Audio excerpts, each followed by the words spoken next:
Hello students, good morning.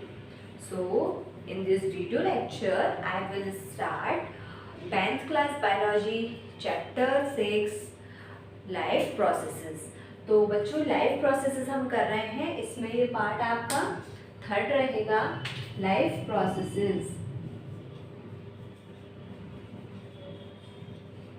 Life processes ये chapter number आपका बच्चों बायो का 10th क्लास में 6 चैप्टर है। तो बच्चों लाइफ प्रोसेसेस में हमने आपको बताया था कि what is life. Life simply is the capacity to grow any organism. किसी भी ऑर्गेनिज्म के ग्रो करने की जो कैपेसिटी होती है उसको बोला जाता है बच्चों लाइफ प्रोसेसेस। और प्रोसेसेस किससे बोला था ये भी मैं कंटिन्यू आपको बता चुकी हूँ। आई रिकॉल अगेन, जो किसी भी ऑर्गेनिज्म की लाइफ को चलाने के लिए जितनी भी एक्टिविटीज़ होती हैं उन सबको हम कलेक्टिवली बोलते हैं बच्चों लाइफ प्रोसेसेस। तो लाइफ प्रोसेस में काफ़ी सारे प्रोसेसेस होते हैं, न्यूट्रिशन, एक्सक्रीशन, रेस्पिरेशन। तो हमने बच्चों स्टार्ट किया था न्यूट्रिशन से। तो न्यूट्रिशन 2 टाइप का होता है, ऑटोट्रॉफिक और हेटेरोट्रॉफिक। ऑटोट्रॉफिक न्यूट्रिशन हम पहले वाली क्लास में कवर कर चुके हैं। तो ऑटोट्रॉफिक में फोटोट्रॉफिक, कीमोट्रॉफिक। ऑटोट्रॉफिक में आपके ग्रीन प्लांट्स और क्या आते हैं आपके साइनोबैक्टीरिया, और कीमोट्रॉफिक में आपके पर्पल सल्फर बैक्टीरिया और नाइट्रोसोमोनास या नाइट्रीफाइड बैक्टीरिया आते हैं। तो आज हम बच्चों न्यूट्रिशन में हेटेरोट्रॉफिक न्यूट्रिशन को देखते हैं। तो आपका चल रहा है बच्चों न्यूट्रिशन में 2 होते हैं, एक तो होते हैं ऑटोट्रॉफिक और दूसरे हेटेरो। देखिए autotrophic and stand for nutrition, heterotrophic and nutrition. तो ऑटोट्रॉफिक में मैंने photo autotrophic nutrition. Autotrophic nutrition इससे A for autotrophic, N for nutrition. और दूसरे आपको बताए थे बच्चों कीमोसिंथेटिक न्यूट्रिशन। ठीक है, फोटोट्रॉफिक में आपको बता दिया था कौन सा आते हैं आपके सारे प्लांट्स और साइनोबैक्टीरिया। और इसमें आपको बताया था बच्चों पर्पल सल्फर बैक्टीरिया और दूसरा आपको क्या बताया था नाइट्रोसोमोनास। ये पूरा हम करा चुके थे। अब जो आपका हेटेरोट्रॉफिक न्यूट्रिशन है, तो बच्चों हेटेरोट्रॉफिक न्यूट्रिशन वो होता है जो अपना फूड खुद प्रिपेयर नहीं कर सकते, डिपेंड्स ऑन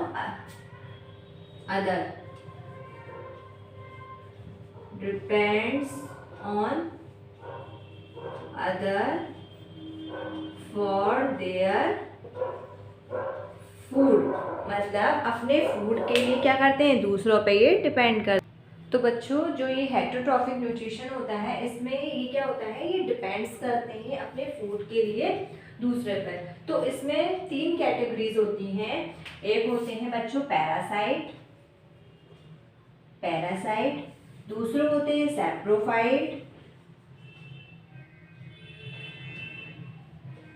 सैप्रोफाइट और तीसरे होते हैं बच्चों होलोजोइक। तो इसमें आपकी 3 कैटेगरीज हैं। First one is parasite, second one is saprophyte और थर्ड वन इज होलोजोइक। तो बच्चों देखिए इसको 1 बाय 1 हम इसमें देखेंगे कि पैरासाइट न्यूट्रिशन कौन से करते हैं, सैप्रोफाइट कौन से होते हैं और होलोजोइक कौन से होते हैं।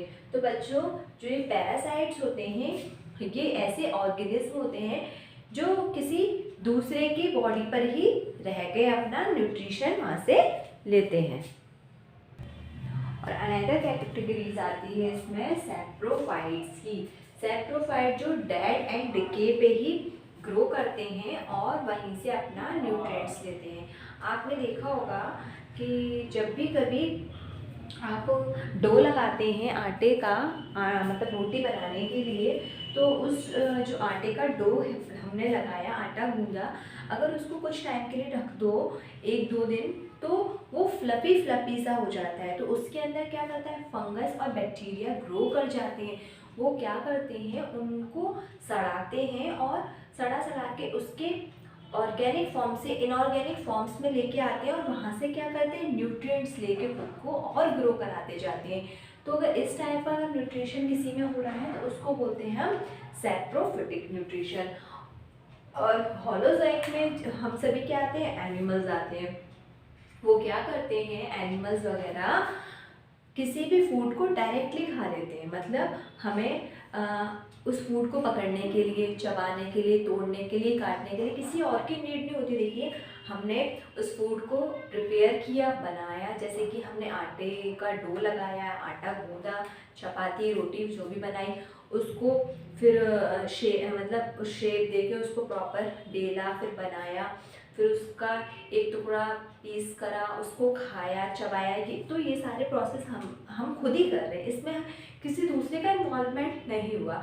तो अगर इस टाइप का न्यूट्रिशन अगर हो रहा है तो उसको बोलते हैं हम बच्चों होलोजोइक न्यूट्रिशन। अब हम इनके एग्जांपल्स देखते हैं कि पैरासाइट्स कौन कौन से होते हैं, सैप्रोफाइट और होलोजोइक, जिस तरह से हमने ऑटोट्रॉफिक के लिखे थे।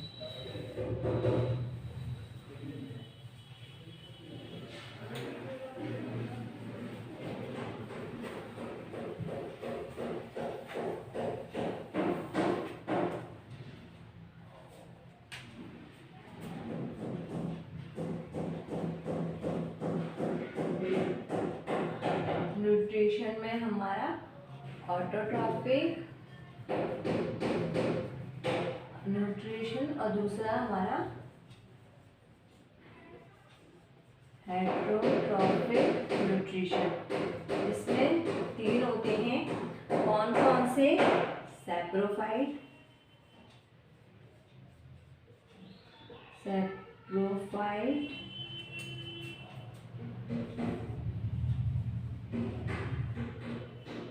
पैरासाइट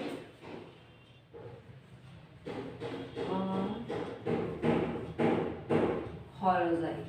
तो देखिए saprophyte are those organism which grow only dead and decay environment. जो डेड और डिके एनवायरनमेंट में मिलते हैं उनको बोलते हैं बच्चों सैप्रोफाइट। तो सैप्रोफाइट ग्रो ओनली, यहाँ आप छोटी सी डेफिनेशन लिख लीजिए, grow only dead and decay matter. Dead and decay matter पे जो लोग ग्रो करते हैं उनको बोलते हैं बच्चों हम सैप्रोफाइट्स। तो सैप्रोफाइट में आप एग्जांपल ले लीजिए फंजाई, और इसमें क्या आएंगे बच्चों आपके, bacteria. All fungi and bacteria are saprophytic in nature. They grow only dead and decayed matter. Dead और decay matter पे जो grow करते हैं उनको बोलते हैं बच्चों saprophyte। तो जितने भी फंजाई होते हैं, बैक्टीरिया होते हैं, ये ग्रो करते हैं डेड एंड डिके एनवायरनमेंट में, और इनके जो न्यूट्रिशन होता है उसको बोलते हैं बच्चों सैप्रोफिटिक न्यूट्रिशन, या These all are saprophytes। अब ये क्या करते हैं बच्चों, जो सैप्रोफाइट्स होते हैं ये ऑर्गेनिक सब्सटेंसेस को इनऑर्गेनिक फॉर्म्स में चेंज कर देते हैं। दूसरे होते हैं बच्चों पैरासाइट। ये जैसा आपने देखा होगा आपका घर है और आपके यहाँ कोई बिन बुलाया रिश्तेदार आ जाए, तो अब आप उसको भगा, मतलब आप चाहते हो कि वो चला जाए बट आप उसको भगा नहीं सकते। वो आपके घर में आराम से रह रहा है, घूम रहा है, फिर रहा है, उसका जो मन चाह रहा है वो कर रहा है। आपके घर से चाय बना के पी रहा है, आपका खाना खा रहा है, आपके क्लॉथ यूज़ कर रहा है, इनफैक्ट वो आपकी चीज़ों पे एक हक जता रहा है, बट आप उससे कुछ कह नहीं पा रहे, बट अंदर ही अंदर आपको बहुत गुस्सा आ रहा है। तो अगर इस टाइप का कोई फंक्शन शो कर रहा है, कोई एक्टिविटी इस तरह की शो कर रहा है, तो उसको बोलते हैं हम पैरासाइट। तो जैसे कि आपने देखा होगा जिनके लाइस हो जाते हैं बालों में, जिसको जुएं बोलते हैं, और ये क्या है, एक पैरासाइट का एग्जाम्पल है। तो एग्जाम्पल में आप इसके देख लीजिए लाइस और कस्कोटा। कस्कोटा जिसको बोला जाता है बच्चों अमर बेल। कस्कोटा हो गया आपका, लाइस हो गया, डिमोक्टिड्स वगैरह बोलते हैं, ऑर्किड्स हो गए, ये सब किस में आते हैं आपके बच्चों? पैरासाइट। मतलब they depend on other for their food. ये उस किसी की बॉडी पे भी हो सकते हैं, किसी प्लांट्स पे भी हो सकते हैं। अगर इस टाइप का कोई फंक्शन शो कर रहा है कि एक को हार्म हो रहा है बट दूसरे को फायदा हो रहा है इससे, तो उसको बोलेंगे हम पैरासिटिक। और होलोजोइक में आपके कौन आते हैं बच्चों? एनिमल्स। तो इसका एग्जाम्पल है बच्चों एनिमल्स। एनिमल्स ले लीजिए। और एक यूनिसेलुलर ऑर्गेनिज्म है जिसका नाम है अमीबा। जो अमीबा है और जो एनिमल्स हैं उनमें क्या होता है? होलोजोइक न्यूट्रिशन की कैटेगरी में वो आते हैं। तो इसी के साथ बच्चों आपका जो हेट्रोट्रॉफिक न्यूट्रिशन है ऑलमोस्ट पूरा मेरी तरफ से फिनिश हो चुका है। तो I recall again, nutrition are two type, autotrophic, heterotrophic. Autotrophic में आपका फोटोट्रॉफिक और कीमोट्रॉफिक। फोटोट्रॉफिक में आपके ऑल ग्रीन प्लांट्स आते हैं और साइनोबैक्टीरिया। और जो कीमोट्रॉफिक में आपके पर्पल सल्फर बैक्टीरिया आते हैं और नाइट्रोसोमोनास या nitrified bacteria. Heterotrophic nutrition are those nutrition which depend on other for their food. अपने फूड के लिए दूसरे पे जो डिपेंड करते हैं। इसमें आते हैं आपके बच्चे सैप्रोफाइट, पैरासाइट और होलोजोइक। सैप्रोफाइट जो होती हैं ये ग्रो करती है डेड एंड डिके एनवायरनमेंट में। तो सैप्रोफाइट्स में आपकी बच्चों फंगस आएगा और आपके बैक्टीरिया आएंगे, ठीक है। जो पैरासाइट्स होते हैं ये दूसरे की बॉडी पर सर्वाइव करते हैं। इसमें बच्चों आपका लाइस आएगा और क्या आएगा? कस्कुटा।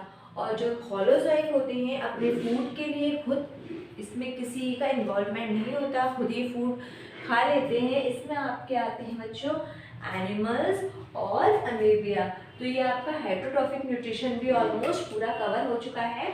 तो यहाँ पे मुझे आपको एक चीज़ और बतानी है, या आप ड्रॉ कर दीजिए, इसी न्यूट्रिशन में ही है,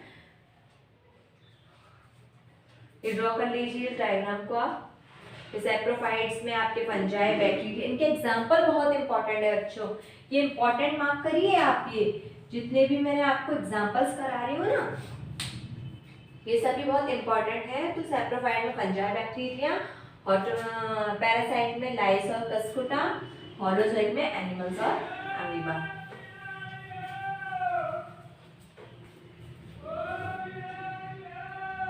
तो बच्चों जो एक टॉपिक है वो है मेटाबॉलिक रिएक्शन। मेटाबॉलिक रिएक्शन, ये बच्चों ये अलग से नहीं है, ये इसी का पार्ट है, आपको इसकी नॉलेज होनी चाहिए इसलिए मैंने आपको बताया। तो metabolic reactions are those reaction in which energy created और डिस्ट्रॉय। मतलब ऐसी रिएक्शन जिसके अंदर एनर्जी बनती है या कंज्यूम होती है उनको बोलते हैं हम मेटाबॉलिक रिएक्शन। तो इस छोटी सी डेफिनेशन लिख लीजिए, मेटाबॉलिक रिएक्शन लिख लीजिए, या आप मेटाबॉलिक प्रोसेसेस लिख लीजिए, क्योंकि हम लाइफ प्रोसेसेस तो बच्चों पढ़ रहे हैं। तो रिएक्शन की जगह बच्चों आप मेटाबॉलिक प्रोसेसेस, मेटाबॉलिक प्रोसेसेस, ठीक है। तो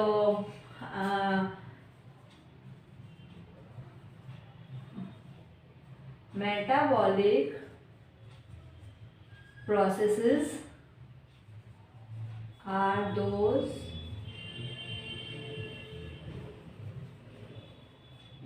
processes in which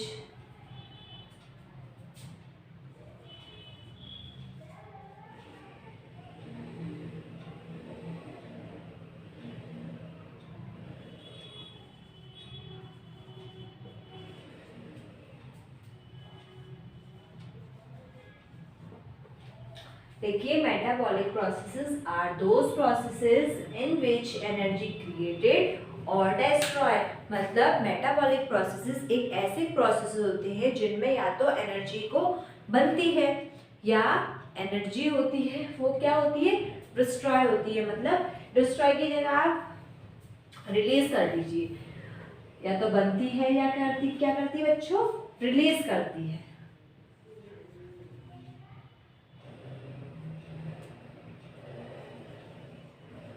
metabolic process ऐसे प्रोसेस होते हैं जिनमें या तो एनर्जी बनती है या क्या करती है बच्चों, रिलीज करती है। तो हमारी बॉडी में मेटाबॉलिक प्रोसेस में एनर्जी बनती भी है और क्या होती है, रिलीज भी होती है। ठीक है, हमने खाना खाया, मैंने आपको पहले ही बताया था, अगर हम फूड को इनटेक करते हैं तो फूड के अंदर क्या है, एनर्जी कंज्यूम्ड है। हमें क्या एनर्जी, जब फूड का ब्रेकडाउन हुआ तो उससे क्या हुई, एनर्जी रिलीज हुई और हमें काम करने के लिए क्या मिली, एनर्जी मिली, ऊर्जा मिली, जिसकी वजह से हम अपनी लाइफ को प्रॉपर कर पाते हैं, चला पाते हैं। तो हमारी ह्यूमंस बॉडी में मेटाबॉलिक रिएक्शंस होती रहती हैं, मेटाबॉलिक प्रोसेसेस होते रहती हैं, एनर्जी बनती रहती है और टूटती रहती है। तो ये दो तरह के होते हैं, कैटाबॉलिक प्रोसेस, कैटाबॉलिक प्रोसेसेस और एनाबॉलिक प्रोसेसेस। इन प्रोसेसेस को या तो आप रिएक्शंस भी लिख सकते हैं, ठीक है, या रिएक्शन, या तो जो मेटाबॉलिक प्रोसेसेस या मेटाबॉलिक रिएक्शन। तो बच्चों जो मेटाबॉलिक प्रोसेसेस हुए या मेटाबॉलिक रिएक्शंस हुई, जो टू टाइप्स की होती हैं, एक इज एनाबॉलिक, एक इज कैटाबॉलिक और another one is anabolic processes. तो अभी कैटाबॉलिक प्रोसेसेस और एनाबॉलिक प्रोसेसेस होते क्या है वो, तो बच्चों जो ये एनाबॉलिक पाथवे होता है, सिंपल इसको हम बोलते हैं सिंथेसिस, मतलब सिंथेसिस। तो देखिए जो एनाबॉलिक प्रोसेसेस या एनाबॉलिक रिएक्शंस या एनाबॉलिक पाथवे है, इसमें किसी भी चीज़ का क्या होता है, सिंथेसिस होती है, मतलब एनर्जी क्या होती है, बनती है। तो हमने देखा था इसका बेस्ट एग्जांपल क्या होगा आपका बच्चों, फोटोसिंथेसिस। इसमें क्या बना था, एनर्जी, ग्लूकोज का फॉर्मेशन हुआ था। किससे हुआ था, कार्बन डाइऑक्साइड प्लस वाटर, किसका फॉर्मेशन हुआ, C6H12O6। तो चलिए मैं इसको दोबारा से आपको कराती हूँ। तो जो देखिए मेटाबॉलिक जो रिएक्शंस होती है, मेटाबॉलिक जो पाथवे होते हैं, ऐसे पाथवे होते हैं जिनमें एनर्जी का फॉर्मेशन भी होता है और एनर्जी क्या होती है, डिस्ट्रॉय होती है। ये टू टाइप्स के होते हैं, फर्स्ट वन इज एनाबॉलिक और दूसरे इज कैटाबॉलिक। तो हम वन बाय वन करके इन दोनों को देखते हैं, इंपॉर्टेंट टॉपिक है ये। तो आपका जो एनाबॉलिक पाथवे है, दिस इज एनाबॉलिक रिएक्शन बोल लीजिए, प्रोसेस बोल लीजिए या पाथवे, कुछ भी बात बोल सकते हैं। तो इसमें क्या होता है, एनर्जी का फॉर्मेशन होता है, फॉर्मेशन ऑफ एनर्जी, फॉर्मेशन हो रहा है, क्या हो रहा है बच्चों, सिंथेसिस हो रहा है एनर्जी का। अब कैसे हो रहा है, इसका एक बेस्ट एग्जांपल है, वो हम देते हैं बच्चों, फोटोसिंथेसिस। इसकी हेल्प से हम समझते हैं। तो फोटोसिंथेसिस में बच्चों देखो क्या हुआ था, हमने एनवायरनमेंट से कार्बन डाइऑक्साइड ली, रूट्स के थ्रू वाटर लिया, सन की प्रेजेंस में सनलाइट, और क्या बना दिया था, ग्लूकोज का मॉलिक्यूल, ग्लूकोज बनाया, ऑक्सीजन बनाई, और क्या बनाता, एनर्जी हमारी क्या हुई, बनी थी।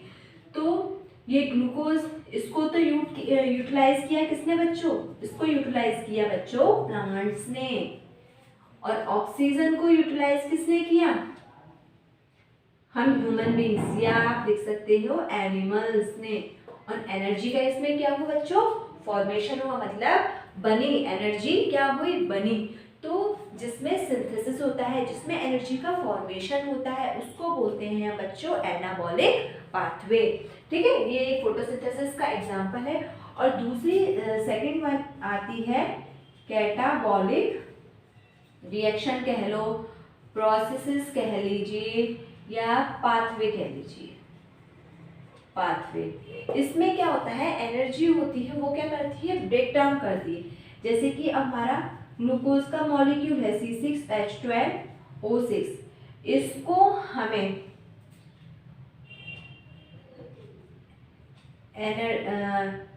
हमें क्या करना है, ब्रेक करना है कार्बन डाइऑक्साइड और किसमें, H2O वाटर में, किसकी प्रेजेंस में, सम एंजाइम्स की प्रेजेंस में। ठीक है, तो यहाँ पे क्या हुआ, ब्रेक डाउन हुआ, मतलब कोई भी चीज टूटी, तो जो ब्रेक डाउन रिएक्शंस हैं उनको बोला अपने बच्चों कैटाबॉलिक रिएक्शन, और जिसमें फॉर्मेशन हो रहा है। और यहाँ पे क्या है, एनर्जी की भी तो हमें कुछ नीड होगी, एनर्जी की हमें जरूरत होगी, तो जिसमें एनर्जी बनती है उसको बोलते हैं हम बच्चों एनाबॉलिक रिएक्शंस, और जिसमें एनर्जी कंज्यूम्ड होती है, जिसमें ब्रेकडाउन होती है, उसको बोलते हैं बच्चों कैटाबॉलिक रिएक्शंस। तो जो सम होता है एनाबॉलिक रिएक्शन और कैटाबॉलिक रिएक्शंस को, इनको ही समराइज करके हम बोलते हैं बच्चों मेटाबॉलिक रिएक्शंस, मेटाबॉलिक पाथवे या मेटाबॉलिक प्रोसेसेस। तो ये मेटाबॉलिक जो प्रोसेसेस होते हैं एक ह्यूमंस की बॉडी में एक साथ चलते हैं, वहाँ पे एनर्जी बनती भी है, कंज्यूम भी होती है।